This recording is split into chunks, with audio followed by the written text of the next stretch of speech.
नमस्कार दोस्तों, स्वागत है आप सभी का एक बार फिर से आपके अपने YouTube channel quality content studio पर। तो दोस्तों हम पढ़ रहे हैं मध्यकालीन भारतीय इतिहास और मध्यकालीन भारतीय इतिहास की श्रृंखला के अंतर्गत आज हम लोग कवर करने वाले हैं शेरशाह सूरी के प्रशासन से संबंधित इसके पार्ट 2 के संबंध में। दोस्तों शेरशाह सूरी के पार्ट 1 में हमने शेरशाह सूरी के समान जानकारी, उसके शुरुआती जीवन एवं उसके जीते गए युद्धों के बारे में हमने डिटेल से कवर किया है, जिसका लिंक आपको डिस्क्रिप्शन बॉक्स में मिल जाएगा, आप उसे देख सकते हैं।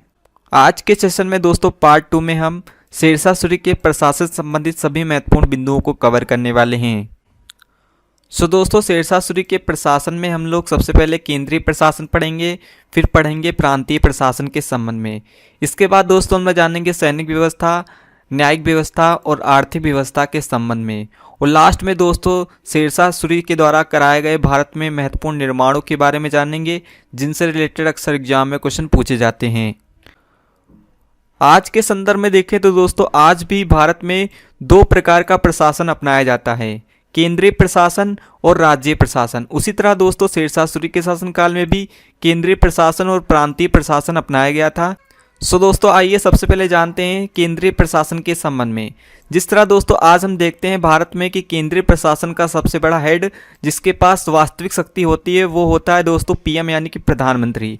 उसी तरह दोस्तों शेरशाह सूरी के केंद्रीय प्रशासन में सर्वोच्च शक्ति यानी कि केंद्रीय प्रशासन का सर्वोच्च अधिकारी सुल्तान होता था। केंद्रीय प्रशासन के अंतर्गत सैन्य विभाग आता है, न्याय विभाग, राजस्व विभाग, सभी विभागों में हस्तक्षेप कर सकता था सुल्तान, और सभी विभागों का वो प्रधान होता था। लेकिन दोस्तों सुल्तान अकेला केंद्रीय प्रशासन को संचालित नहीं कर सकता था। इसी कारण दोस्तों सुल्तान अपनी एक मंत्री परिषद का गठन करता था। जिस प्रकार आज भी भारत सरकार में एक केंद्रीय मंत्री परिषद होती है, उसी प्रकार दोस्तों शेरशाह सूरी के प्रशासन काल में भी एक मंत्री परिषद का गठन किया जाता था, जिसकी सहायता से दोस्तों प्रशासन पूरा संचालित होता था।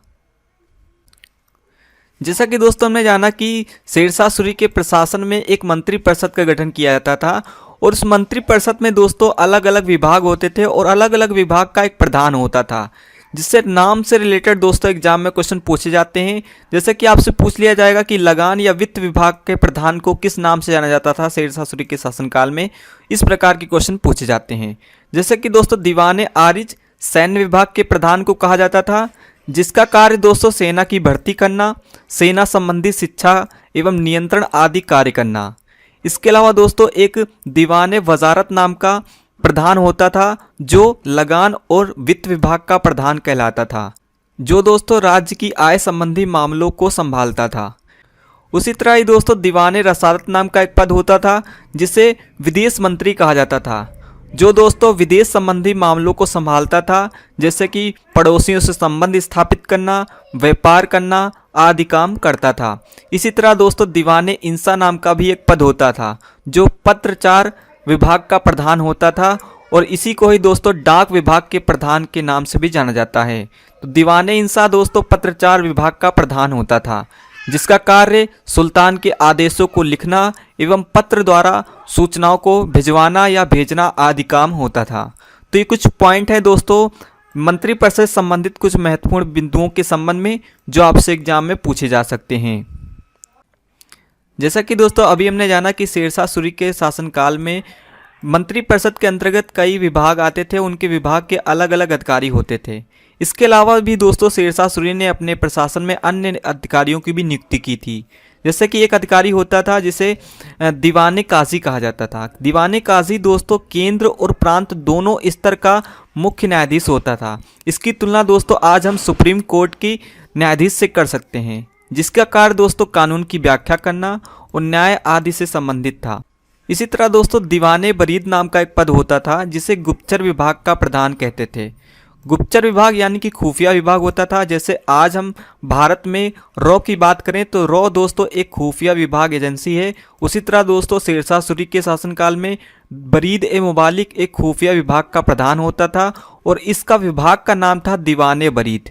और इस विभाग यानी कि गुप्तचर विभाग जो दीवाने बरीद था, इसके प्रधान को बरीद ए मुबालिक कहा जाता था, जो दोस्तों गुप्तचर विभाग के साथ साथ डाक विभाग को भी संचालित करता था। तो ये कुछ पॉइंट हैं दोस्तों शेरशाह सूरी से संबंधित अन्य अधिकारियों से रिलेटेड, जो आपसे एग्जाम में पूछे जा सकते हैं। चलिए अब आइए दोस्तों हम लोग जानते हैं प्रांतीय प्रशासन के संबंध में। प्रांतीय यानी कि दोस्तों राज्य, प्रांत को हम राज्य के रूप में देख सकते हैं। जैसे पहले शेरशाह सूरी के शासनकाल में प्रांत होते थे, वैसे आज राज्य हैं। और दोस्तों प्रांत को शेरशाह सूरी के शासनकाल में सूबा कहा जाता था, ये पॉइंट आपको जरूर याद रखना है।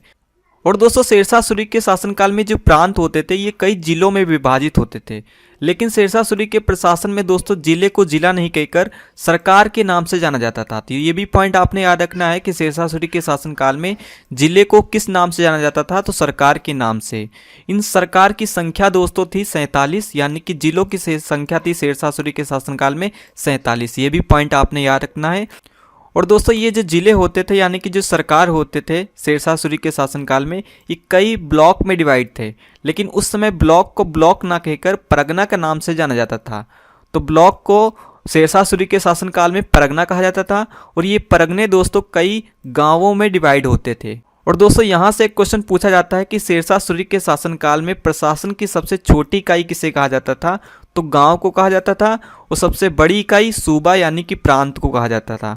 और शेरशाह सूरी के शासनकाल में दोस्तों हर स्तर पर यानी कि सरकार, सूबा, परगना और गांव के स्तर पर अलग अलग अधिकारी नियुक्त किए जाते थे। उनसे संबंधित भी एग्जाम में क्वेश्चन पूछे जाते हैं। जैसे कि दोस्तों सरकार यानी कि जिले स्तर पर एक सैन्य अधिकारी की नियुक्ति की जाती थी, जो जिले से संबंधित सभी सैनिकों को कंट्रोल करता था, जिसे दोस्तों सिकदार सिकदारा नाम से जाना जाता था। उसी तरह दोस्तों सरकार यानी जिले स्तर पर एक न्यायिक अधिकारी होता था, जो जिले से संबंधित सभी न्याय मामले देखता था। उसे मुंसिफ ए मुंसिफान कहा जाता था। इसी तरह दोस्तों परगने यानी कि ब्लॉक स्तर पर एक दीवानी मामलों को देखने के लिए एक अधिकारी को नियुक्त किया जाता था, जिसे मुंसिफ कहा जाता था। और फौजदारी मामलों को देखने के लिए एक अधिकारी नियुक्ति होता था, जिसे सिकदार कहा जाता था। इसी तरह ही दोस्तों परगने यानी कि ब्लॉक स्तर पर एक खजांची होता था, जो खजाने की देखभाल करता था, जिसे फौजदार कहा जाता था। इसी तरह दोस्तों परगने यानी ब्लॉक स्तर पर एक लीप संबंधी मामलों को देखने के लिए 2 अधिकारी नियुक्त किए जाते थे, जिसे कारतून कहा जाता था। तो दोस्तों हर स्तर पर अलग अलग अधिकारी नियुक्त किए जाते थे। इनसे संबंधित ये कुछ पॉइंट हैं जो आपने याद रखने हैं। चलिए अब आइए दोस्तों हम जानते हैं शेरशाह सूरी के शासनकाल में जो सैनिक व्यवस्था अपनाई गई थी उसके संबंध में। शेरशाह सूरी के शासनकाल में जो सैन्य विभाग का प्रधान होता था, सैन्य संबंधी मामलों का जो हेड होता था, वो दोस्तों सुल्तान होता था। सैनिक संबंधी कोई भी मामला हो, सुल्तान उसमें हस्तक्षेप कर सकता था और उन मामलों का अंतिम निर्णय ले सकता था। कहा जाता है कि दोस्तों शेरशाह सूरी की सैन्य व्यवस्था अलाउद्दीन खिलजी की सैन्य व्यवस्था से काफ़ी प्रेरित थी, क्योंकि दोस्तों अलाउद्दीन खिलजी ने अपने सैनिक व्यवस्था में जो व्यवस्थाएं अपनाई थी, लगभग सभी व्यवस्थाएं शेरशाह सूरी ने भी अपने सैनिक व्यवस्था में वो लागू की थी। जैसा कि हम देख सकते हैं दोस्तों, अलाउद्दीन खिलजी ने जो नगद वेतन देने की प्रथा लागू की थी, उसने पुनः शेरशाह सूरी ने अपने प्रशासन में लागू कर दिया था। नगद वेतन देने की प्रथा ये होती थी कि दोस्तों पहले क्या होता था कि सैनिकों को उनके काम के बदले जागीरें दी जाती थी, लेकिन अलाउद्दीन खिलजी ने दोस्तों अपने प्रशासन में सैनिकों को कैश देने की प्रथा अपनाई थी। उसी तरह दोस्तों शेरशाह सूरी ने भी सैनिकों को नगद देने की प्रथा लागू की थी। उसी तरह दोस्तों घोड़ों को दागने की यानी कि हुलिया देने की प्रथा भी शेरशाह सूरी ने अपने सैनिक व्यवस्था में लागू की थी। इसके अलावा दोस्तों शेरशाह सूरी ने सैन्य व्यवस्था में तोपखानों का भी विशेष महत्व दिया था। तो दोस्तों शेरशाह सूरी की सैन्य व्यवस्था से संबंधित ये कुछ महत्वपूर्ण बिंदु हैं जो आपने याद रखने हैं। और अब आइए दोस्तों हम जानते हैं शेरशाह सूरी के न्यायिक व्यवस्था से संबंधित इसके सभी महत्वपूर्ण बिंदुओं को। जिस तरह हमने जाना कि सैनिक व्यवस्था का भी प्रधान सुल्तान होता था, उसी तरह दोस्तों लगभग सभी व्यवस्थाओं का प्रधान सुल्तान ही माना जाता था, यानी कि सर्वोच्च न्यायाधीश भी दोस्तों सुल्तान ही होता था। न्याय से संबंधित कोई भी मामला हो, सुल्तान उसमें हस्तक्षेप कर सकता था। लेकिन दोस्तों इसके अलावा भी उसने अलग अलग स्तर पर अलग अलग न्यायाधीश नियुक्त किए थे। जैसे कि केंद्र और प्रांत स्तर पर एक न्यायाधीश होता था, जिसकी तुलना हम कह सकते हैं सुप्रीम कोर्ट से आप कर सकते हैं। इसके बारे में हालांकि पहले भी हम लोग डिस्कस कर चुके हैं, इसे दीवाने काजी के नाम से जाना जाता है। उसी तरह दोस्तों सरकार यानी जिले स्तर पर एक न्यायाधीश होता था, जिसे मुंसिफ मुंसिफान कहा जाता था, और परगने स्तर पर एक न्यायाधीश होता था, जिसे मुंसिफ कहा जाता था। कहा जाता है कि दोस्तों शेरशाह सूरी न्याय के प्रति बहुत सख्त व्यक्ति था। वो न्यायप्रिय निर्णय हमेशा लेता था। यही कारण है कि दोस्तों शेरशाह सूरी ने सुल्तान उल अदल की उपाधि भी धारण की थी। तो दोस्तों यहाँ से भी क्वेश्चन पूछा जा सकता है कि सुल्तान उल अदल की उपाधि किसने धारण की थी, तो शेरशाह सूरी ने। तो दोस्तों ये कुछ पॉइंट है शेरशाह सूरी की न्याय व्यवस्था से रिलेटेड जो आपसे एग्जाम में पूछे जा सकते हैं। चलिए अब आइए दोस्तों हम लोग जानते हैं आर्थिक व्यवस्था के संबंध में। शेरशाह सूरी के संबंध में दोस्तों हमने एक सैनिक व्यवस्था पढ़ी, न्यायिक व्यवस्था पढ़ी। अब आइए जानते हैं आर्थिक व्यवस्था के संबंध में। शेरशाह सूरी के शासनकाल में दोस्तों आय का मुख्य स्रोत लगान होता था, यानी कि टैक्स होता था, जो दोस्तों उपज का 1/3 लिया जाता था, यानी कि किसानों की 1 साल की फसल का 1/3 भाग उस समय लगान के रूप में लिया जाता था। इसके अलावा दोस्तों शेरशाह सूरी ने भूमि को मापने के लिए एक भूमि मापक इकाई भी बनाई थी, जिसे गजे सिकंदरी या सिकंदरी गज के नाम से जाना जाता था। इसके अलावा दोस्तों शेरशाह सूरी ने एक 32 इंच की सन-ए-डंडी नामक भूमि मापक इकाई भी जारी की थी। यहाँ पर दोस्तों आपने याद रखना है कि सन-ए-डंडी कितनी इंच की थी, तो 32 इंच की। इन दोनों मापक इकाई के हेल्प से ही दोस्तों भूमि को मापा जाता था। इसके अलावा दोस्तों किसानों के लिए शेरशाह सूरी ने पट्टा एवं कबूलियत की व्यवस्था भी लागू की थी, और शेरशाह सूरी ने जाब्ती प्रणाली की भी शुरुआत की थी। जाब्ती प्रणाली की शुरुआत दोस्तों किसने की थी, तो शेरशाह सूरी ने। शेरशाह सूरी ने दोस्तों पुराने सिक्कों को बंद करके चांदी का रुपया और तांबे का दाम नामक 2 सिक्के जारी किए थे। हाँ दोस्तों, रुपया नामक जो सिक्का आज चल रहा है वो दोस्तों शेरशाह सूरी के द्वारा ही जारी किया था। जो शेरशाह सूरी ने दोस्तों चांदी का सिक्का चलाया था उसका वजन 180 ग्रेन का था। ग्रेन दोस्तों उस समय मापक इकाई का नाम था। उसी तरह दोस्तों तांबे का सिक्का जो जारी किया गया था उसका वजन 380 ग्राम का था, यानी कि ग्रेन का था। तो ये दोनों पॉइंट भी आपने याद रखना है। इसके अलावा दोस्तों आपने याद रखना है कि शुद्ध चांदी का सिक्का जिसे रुपये के नाम से जाना जाता था वो सर्वप्रथम किसने प्रचलित किया था, या इसका प्रचलन किसने किया था, तो शेरशाह सूरी ने किया था, जो आज भी प्रचलन में है। जितने भी सिक्के दोस्तों शेरशाह सूरी ने जारी किए थे उन सिक्कों पर अरबी एवं देवनागरी लिपि में अपना नाम भी सिक्कों पर शेरशाह सूरी ने खुदवाया था। सिक्के को ढालने की दोस्तों टकसालों की संख्या उस समय 23 थी। तो ये भी पॉइंट आपने याद रखना है कि शेरशाह सूरी के शासनकाल में टकसालों की संख्या टोटल कितनी थी, तो 23 थी। ये कई बार एग्जाम में भी पूछा गया है। तो ये कुछ पॉइंट है दोस्तों शेरशाह सूरी की आर्थिक व्यवस्था के संबंध में जो आपसे एग्जाम में अक्सर पूछे जाते हैं। चलिए अब आइए दोस्तों हम जानते हैं शेरशाह सूरी के कार निर्माण से संबंधित उन महत्वपूर्ण बिंदुओं को जो अक्सर एग्जाम में पूछे जाते हैं। शेरशाह सूरी ने दोस्तों बिहार की राजधानी पटना नगर की स्थापना की थी।